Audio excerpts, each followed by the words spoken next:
bakka hoggaa eebbisan silaa akka sirna gadaatiin waamu lubni gadaan lubaa baranaa jedhamee yaamama. Isa keessaa warra hangafaaf quxisuuti tulaalama. Otoo jiraatan illee onuu dhufanii gaariidha lubni qarri. Egaa iddoon jirru kun tuulama waan ta'eefi bachichi yoo jiraate yookaan daacee yoo jiraate luba kan ta'e yookaniif immoo nu haa of galchu. Dhugaan tulluu haa taatu, dharri sulula haa taatu, Waaqayyo fayyaa nuuf haa kennu. Egaa kunoo arfaasaa kana of kallee booruu gannaa seenaatii jirra. Waaqayyo bacaqii dhoqqee booruu bishaanii guuta galaanaa Rabbi nagaan nu haa of galchu. Dukkana kana keessaa ifatti nu haa baasu. Biyya keenya nagaa haa godhu. Rakkoo garanaaf garasii dhaga'amu kan baay'ee ummanni keenya itti rakkachaa jiru kana Waaqayyo araara isaa nuuf haa buusu. Nagaa isaa nuuf haa buusu. Waaqayyo nagaa isaa nuuf haa buusu. Waaqayyo nagaan nuuf haa hiiku. Walii galtee nuuf haa kennu. Walii galee nuuf haa tolu. Gadaadhaan nu haa bulchu. Gadadoo nu haa lagu. Sanyiinii fi lafti wal kajeelee kunoo amma facaasaa irra jirra. Minaan kana Waaqayyo sanyii fi lafa waliin gahee raawwateetu daddagaagee nu haa quubsu. Daddagaagee nu haa quubsu. Daddagaagee nu haa sooru. Kan nu sooratu nu haa lagu.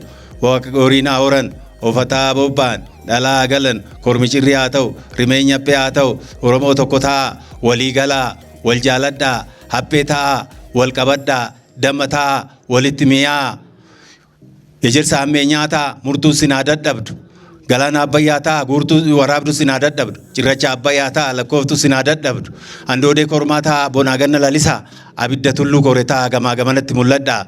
Waaqayyo tokkummaa keessan haa cimsu. Yeroo hunda kanuma kadhannaa. Waaqayyo tokko nu haa godhu. Garaadhaan tokko nu haa godhu. Warra wal haammatu malee warra wal hamatu Rabbi nu hin godhin. Warra wal jaalatu malee warra wal jibbu Rabbi nu hin godhin. Waaqayyo wal nu haa jaalachiisu. Kunoo guyyaa irraa kana mucaan kuni seenaa beekaa uummata Oromoo jechuu hin danda'u uummata Afrikaa sadarkaa addunyaatti namicha beekame nama guddaa seenaa isaa kana yeroo adda addaa illee xixiqqaate too seenaan isaa yoo barreeffamaallee jiraate har'a mucaan ilmi obboleessa isaa seenaa Dookter Hayilee Fiidaa kana akka gaariitti qopheessee waan dhiyeesseef gara fuulduraatis mucaan kun waan guddaa akka hojjetu Rabbi isaa gargaaru. Fayyaa isaaf haa kennu, jaalala isaaf haa kennu, qabeenya isaaf haa kennu, sammuu isaaf haa kennu, qalamni isaa waan guddaa nama hojjetu seenaa uummata kanaa waraabaniitu silaa fixanii nama qoforee baasee raawwatee seenaa uummata kanaa barreessu Rabbi isaa haa godhu. Mul'atee raawwatee too akka obboleecha abbaa isaa kanatti addunyaa irratti akka beekamu Rabbi isaa haa godhu. Fayyaa isaaf haa kennu, qabeenya isaaf haa kennu, ilmoo isa caaltu isaaf jiru kun hunduyyuu nama baay'ee nama milkaa'aadha. Waaqayyo akkanumatti isaanillee Rabbi isaan haa jiraachisu. Isaanillee isaan haa jiraachisu. Seenaan obboleecha isaanii akkanatti bahee too uummanni yaa'ee hoggaa eebbisuuf kana arguun nama carraa ta'uudha. Waaqayyo akkanumatti nama carraa isaan haa godhu. Ijoolleen isaanillee baatee akkanatti nama isaan xoortu haa taatu. Biyyaafillee nama taatu haa taatu. Warri as dhuftan kunillee akkanatti itti yaaddanii raawwattanii too seenaa nama guddaa kana kan bara baraan hin qoorre kana kan uummata kana ifatti baase kana akkanumatti bira dhaabbachuudha kan dhuftan. Qe'ee nagaatti galaa. Fayyaadhaan galaa. Wal jaaladhaa. Hamtuu sinin argin. Ani ammanan beekaa kan kana caala beeku Waaqaa inni itti nafaa guutu barri rooba gadaan kufaa gabbina. Naaf kolchaa. Naaf kolchaa. Naaf kolchaa. Yaa Waaqayyo nu faana taatee siin nu geesse ulfaadhu. Warra dhufee kana faana taate ulfaadhu. Galanni siif haa ta'u. Qe'ee kan abbaa godhi. Karra kan abbaa godhi. Dhugaa abbaaf deebisi. Saba keenya biyya kana keessa jiru sabaaf sallammii hunda ati yaa Waaqayyo nagaa buusi. Afaan isaanii wal barsiisi. Wal diddaa kana yaa Waaqayyo ati walii galchi. Walii galchi. Kan dhufne kana immoo iddoo kanatti iddoo seenaa qabeessa dhufne yaaddanii fagoo dhiyoorraa rooba keessa qorra keessa dhuftanii Waaqayyo sin faanaa ta'u. Waaqayyo sin faanaa ta'u. Carraa akkasii dabni hundi hin argatu. Baga carraa kana arganne baga gammanne wajjumaan carraa kana Waaqatu nuu kenne. Alanni har'a geenye eebba kitaaba kanarratti argamuu keenyaaf Waaqayyo haa ulfaatu. Waaqayyo haa ulfaatu. Daa'imni xixiqqoollee sitti argaa turre kunoo nu keessa jirti. Yoona kana daa'imni ganna kanaan hin baatu. Yaa Waaqayyo daa'ima kana akkuma Dooktor Hayilee Fidaa isaan jabeessi. Addunyaa isaan barsiisi. Addunyaa isaan barsiisi. Jeneraal Waaqoo guutuu illollaa yoo dadhabne lollee hidda buqqifnaa yoo dadhabne alootatti guddifna dhani. Asheetuun akkas ta'e. Asheetuun amma dhalootadhatti guddate. Kanaaf asheetu guddisi. Kana caalaa akka barreessu isa taasisi. Barreessa addunyaa irratti akka beekamu isa taasisi. Yaa Waaqayyoti nu eegi. Biyya kana eegi. Tokkummaa keenya cimsi. Iddoo hundatti tokkummaa jedhama. Tokkummaa kana yaa Waaqayyoti cimsi. Walii galtee nuu kenni. Gadaan quufaa gabbina. Gabbisu.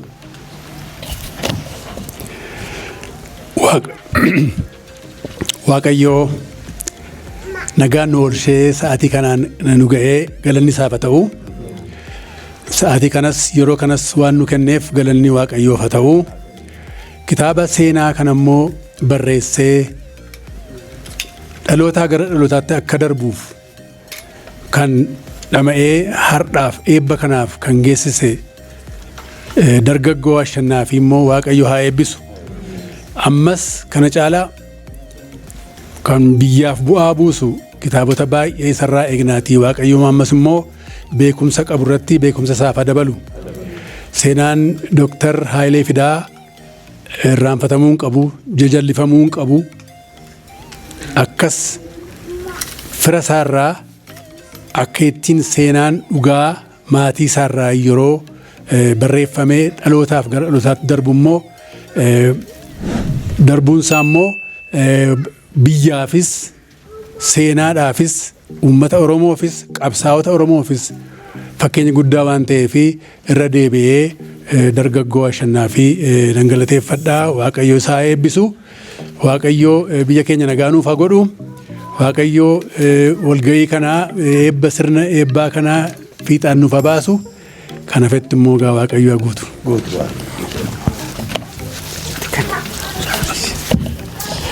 Maanguddoota eebbaa kana hamileedhaan gara bakka taa'umsa isaaniitti naaf gaggeessaanii.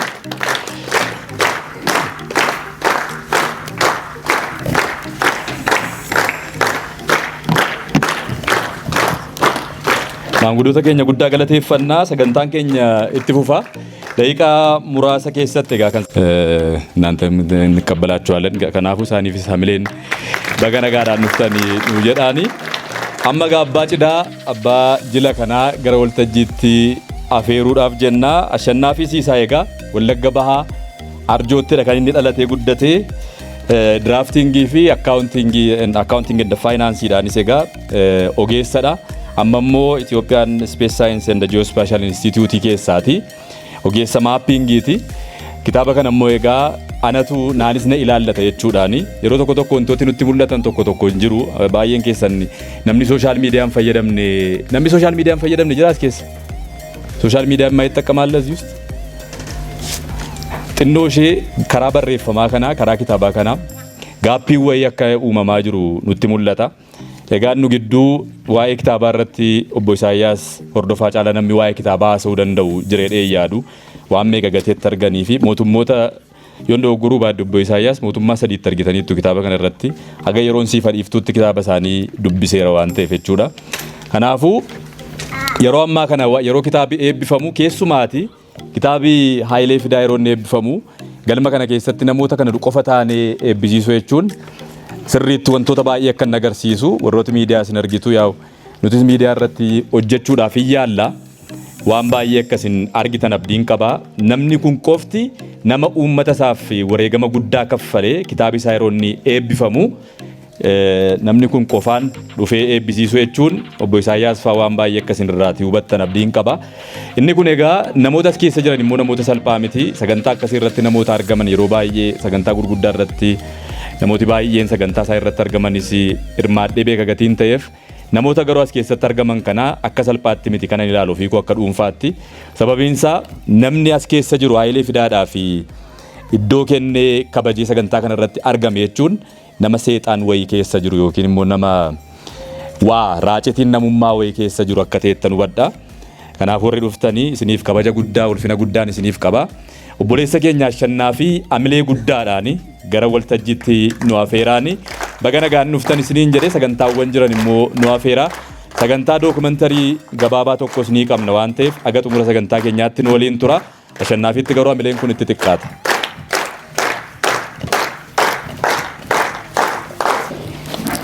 Kabajamoo Dr.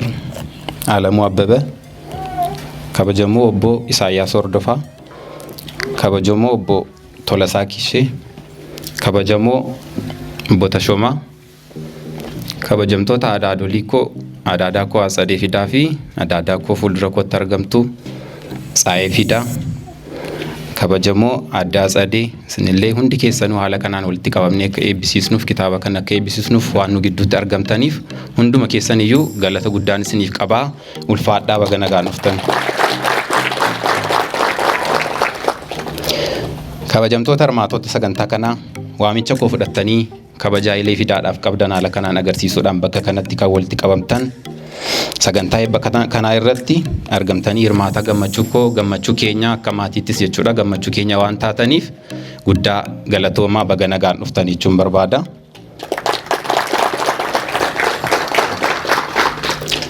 Egaa ani waa'ee Hailee Fidaa waa baay'ee dubbachuu hin danda'u bakka kanatti. Sababiin isaas beektoonni kan yeroonni lubbuudhaan jirutti wantoota hedduu wantoota garaagaraa isa waliin dabarsan kan seenaa Hailee sirriitti beekan Adaadolii koo dabalatee kan akka Dr. Alamuu Abbabee as jirtu nu gidduutti argamtu isin fuuldura dhaabatanii waa baay'ee dubbachuun hin ulfaata dhugaa dubbachuu fi egaa waanuma natti dhaga'ame xiqqooma dubbachuufidha. Isaaf immoo na of koltaan jedha.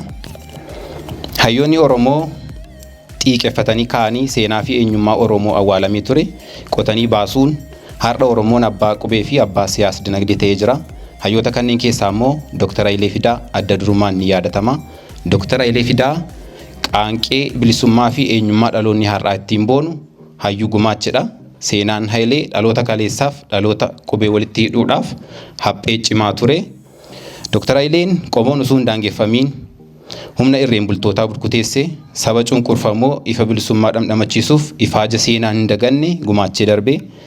Dr. Haileen michooma uummata Oromoo fi saba cunqurfamoo gidduu jiru akka daran cimuuf gumaachi isaa qubeen olidha. Kanaaf seenaan Dr. Hailee dhaloota kanaaf dungoo qabsoo toora nageenyaa ta'uun alatti dhaloonni qubee naamusa tooftaa fi toora milkii qabu irraa hubatu jechuudha. Kitaaba kanallee yommuu dubbisnutti wantoota kana irraa arguu dandeenya jechuudha kitaaba kana keessatti.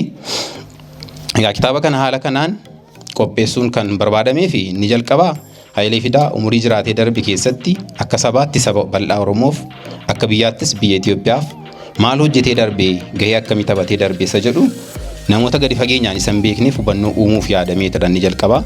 Kan biraa immoo namoota tokko biratti Dr. Haileen akka waan Oromoof hin hojjenne yookaan saba biraa waliin dhaabatee uummata Oromoo hacuuceetti kan taasisanii maqaa balleessii garaagaraa irratti adeemsaa waan turanillee jiru. Isaaniif illee kitaabni kun haga ta'e amma ta'e egaa kitaabni kun guutummaatti guutuudha jechuudhaaf nutti ulfaachuu danda'a. Kun ka'umsa tokkodha jechuudha. Asirra dhaabatee namoonni garaagaraa wantoota garaagaraa riisarchii irratti gaggeessuu danda'u, qorannoo garaagaraa irratti gaggeessuu danda'u, seenaa isaa bal'inaan akka uummanni irraa baratuuf akka sabni irraa baratuuf waan guddaa hojjechuu hin danda'ama jedhee yaada. Kanaaf isa kana namoota isa hin hubanneef illee hubannoo haga ta'e asirra dhaabatee namni kanaan olitti waan baay'ee hojjechuu danda'a. Isa amma jiru kana irratti garuu haga ta'e kitaaba kana irra dhaabatee Hailee Fidaa nama akkamii ture isa jedhu hubachuudhaaf nu tajaajila isa jedhu akka yaadaatti qaba jechuudha. Sagantaa kitaaba kanaa qopheessuuf ergaa yaadnee guyyaan isaa bubbuleera. Ta'us garuu sababoota garaagaraan utuu nuuf hin milkaa'in hafee har'a geenye jechuudha. Isaaf ammoo nuuf kolchaa jechuun barbaada. Yommuu qophii kitaaba kanaaf namoota ragaa naaf kennan yookaan namootaan irraa ragaalee Hailee Fidaa wal qabatu argadhu yeroo naasofsiisutti dhimmi kun dhimma Hailee Fidaati jedhanii yeroo isaanii aarsaa godhanii gaaffiif deebii ana waliin taasisuun dhimmoota garaagaraa irratti yaada bal'aa kan naaf hiraa turan kanneen akka amma asii gaditti isinii caqasu jechuudha. Kanneen akka Piroofeesar Tasammaa Ta'aa, Dr. Amaara Tagbaaruu, Obbo Addisuu Bayyanaa, Obbo Ittafaa Jootee, Obbo Dirribii Damsee, Obbo Dirribiin dhugaa dubbachuuf argamuudhaaf baay'ee hawwii guddaa qabu turanii baay'ee yaadeen turanis jara argachuudhaaf garuu dhimmaaf gara biyya alaatti akka ba'an natti himanii akka hin argamuu hin dandeenye naaf ibsanii homaa gochuu hin dandeenye argamuudhaaf garuu baay'ee hawwii guddaa qabu turanii kan akka jaraa kan akka Koloneel Asraat Takkaalliin maatii koo keessaa immoo Atsadee Fidaa fuulduratti argamti, Tsaayee Fidaa ragaan barbaadu akka maatiittis abbaan koo yommuu lubbuun jirutti amma lubbuudhaan hin jiru ragaalee kitaaba kana qopheessuudhaaf qophiittiin jira jedhee yommuu itti ka'ee waa tokko barreessu eegalerraa kaasee wantoota na gargaaran jedhu odeeffannoo naa kennee lubbuun isaa darbeera amma nu gidduutti hin argamu. Isallee guddaa galateeffachuu galateeffachuun barbaada jechuudha. Isaan alatti immoo Dr. Alamuu Abbabee ammas nu fuulduratti argamu kunoo jarrillee ragaa waraqata irratti illee ragaalee xalayaa garaagaraa isaanii faayilee wajjin walii barreessan illee naa kennuudhaan gaaffiif deebii koodhaan bakka jarri jiranitti deemeetu hin taane bakkaan jirutti dhufanii umuriidhaan baay'ee nu olidha hunduma keenyaa olidha jedhee yaada. Isaan ammayee jara bira dhaquu qabutti dhimmi kun dhimma haayileedha jedhanii bakka ani barbaadutti dhufanitudha jarri kan isaan anaa wajjiniin gaaffiif deebii godhanii guddiseen galateeffadhaanii namoonni kun galma ga'uu kitaaba kanaadhaaf karaa adda addaa na gargaaraniiru jechuudha. Carraan argadhe kanaan daqiiqaa muraasa fudhadhee jara galateeffachuun barbaada warreen kanaaf ani jara kanas nan galateeffadha.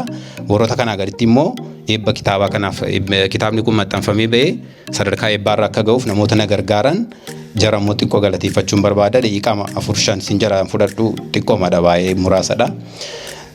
Isaaf na of kolcha. Seenaa beekaa Oromoo Dr. Hayilee Fidaa awwaalamee akka hin banneef miidiyaalee garaagaraatiin kan maqaa isaa dhoofsisaa turan warreen akka gaazexeessituu Azeeb Warquu ishiillee affeeruudhaaf carraa gaarii gaaffii yeroo baay'eetti deddeebi'ee gaafadheen ture.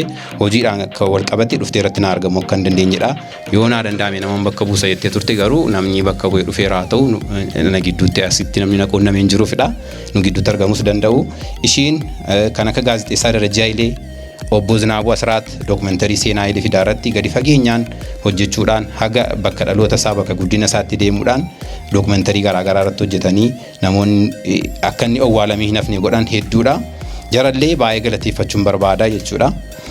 Gulaallii kitaaba kana irratti hirmaachuudhaan yaada isaanii naaf hiraa kan turan dhibeeta isaan qabamanii hospitaala seenuun utuu yaalamanii kan lubbuun isaanii dabarte Piroofeesar Kaasahuun Biraanuu fi Obbo Sintaayyoo Tolaaf illee galanni koo guddaadha jechuudha. Lubbuu isaanii jannataa asiinsisuu Rabbii jechuun barbaada sumaanii. Kitaabni kun sadarkaa kanarra akka ga'uuf yeroo itti fudhatanii kan naaf gulaalan Dr. Tasfaayee Tolasaa, Dr. Birraatu Qana'ii fi Piroofeesar Tasammaa Ta'aallee ammas waan gidduutti argaman natti hin fakkaatu nan dhufa jedhanii yaadanii turanii jarallee galateeffachuun barbaada jechuudha. Maxxansa kitaaba kanaaf deeggarsa kan naaf taasisan deeggarsa maallaqaa kan naaf taasisan adaadaa koo Aadde Atsadee Fidaa, abbaa warraa ishee Obbo Ashannaafi Guutamaa, ijoolleen ishee nama afuridha jarri Yoomii jedhaman Nangafaa, Seenaa, Suutaan, Argeeraa nu gidduutti argamti ammayyuu Maayii. Warri kun kitaabni kun sadarkaa kanarra akka ga'uuf deeggarsa maallaqaallee kan naa taasisan jaradha jechuudha. Kitaabni kun akka inni ba'ee maxxanfamee eebbaaf qaqqabuuf kan naa godhe jaradha. Jarallee guddisee galateeffachuun barbaada. Instituutii Qorannoo fi Qo'annoo Oromoo akkasumas Dr. Alamaayyoo Eebbaa fi Dargaggoo Firaa'ol biyya alaa jiraata mucaan kunis akkasuma qarshii deeggaruudhaan akka kitaabni kun maxxansamee ba'uuf gahee isaanii taphataniiru warri kunis jechuudha.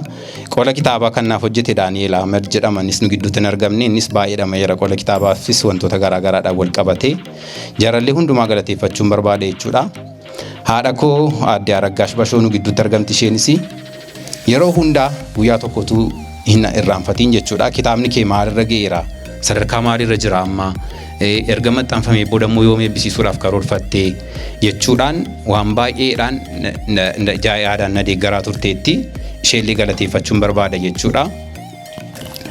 Nama hunda maqaa dha'uudhaaf yerootu na hanqata. Walumaa galatti namoonni galma ga'uu hojii kanaatiif gama hundaan na bira dhaabattan hiriyaa tokkoo fi firoottan koo na jajjabeessuun na faana taatan hundinuu milkaa'uu hojii koo keessatti galata guddaa qabdu isinillee galateeffachuun barbaada jechuudha.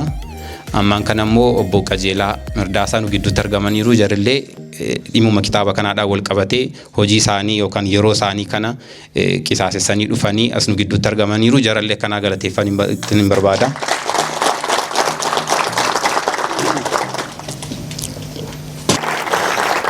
Egaa nu gidduutti kabajamoo obbo Qajeelaa Mirdaasaas argamaniiru. Isaanis guddaa galateeffannaa hundumti keessan agasaa kanaatti waliin waan jirtaniif galanni keenya guddaadha. Sagantaan keenya baay'ee gaggabaabaadha.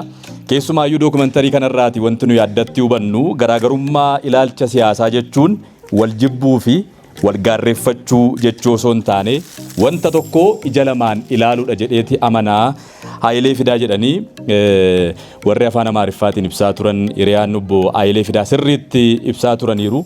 Kun dhaloota amma jiruufis eenyuuf iyyuu taanaan wanta barumsa guddaa ta'uudha. Hojiin karaa dookumentarii kanaa hojjetame hojii salphaa miti. Keessumaatii Hayilee Fidaa nama siyaasaa qofa osoo hin taane barreessaadha, kalaqaadha. Akkasii nama argitan egaa xiyyaara balali'uu danda'u bara sana nama hojjechuu danda'edha. Dhaloonni kun namoota akkasii wareegamaniifiiti egaa kan inni irra ga'e. Keessumaayyuu waa'ee barumsaa irratti nama tokko duukaan haasa'aa ture.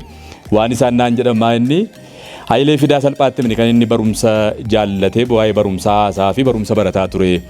Arjoodhaa ka'ee magaalaa Gatamaa jedhamtu deemuudhaan lafa deemuudhaan achitti barachaa ture. Eessumni koo Hayilee Fidaa wajjiniin mana barumsaa deemaa ture. Biraatii bishaaniin nyaatamee lubbuun isaa darbe. Wareegama kana kee hundumaa keessa darbeeti Hayilee Fidaanii kan inni sadarkaa kanarra ga'ee egaa Itoophiyaa qofaadhaaf ituu hin ta'in biyya keenya qofaaf ituu hin taane walumaa galatti sadarkaa addunyaatti nama dhimma siyaasaa akkasumas immoo afaan Oromoo kana qabatee hojii guddaa hojjetaa turedha. Egaa kanarraati barumsa guddaa akka nu argannu abdii guddaan qabaa. Ashannaafinis egaa maatii keessaatii immoo gaafa namni akka kanattiin kitaaba nama itti dhiyoo jiruun yeroo inni barreeffamu baay'ee kan namatti toludha. Hundumti keessaniyyuu egaa amma xumura sagantaa keenyaatti nu waliin tura. Amma sirna tokkodha kan nuti adeemsifnu. Kitaabi keenya amma yoonaan saaqameen jira. Egaa abbaa cidaate Ashannaafiin irra baay'ee biizii nu jalaatee nu rakkisaa jira. Adaraa keessan aga sagantaan kun xumuramutti akka inni hin baane waanuma ta'een as biratti tunu waan ulfaatu baawoo irra nuu keessanii gaariidha akka inni gad hin baanetti. Jirtu maatiiwwan Hayilee Fidaa jirtu sagalee keessan dhaga'amu jirtu baga jiraatanii guyyaa kanaan geessan.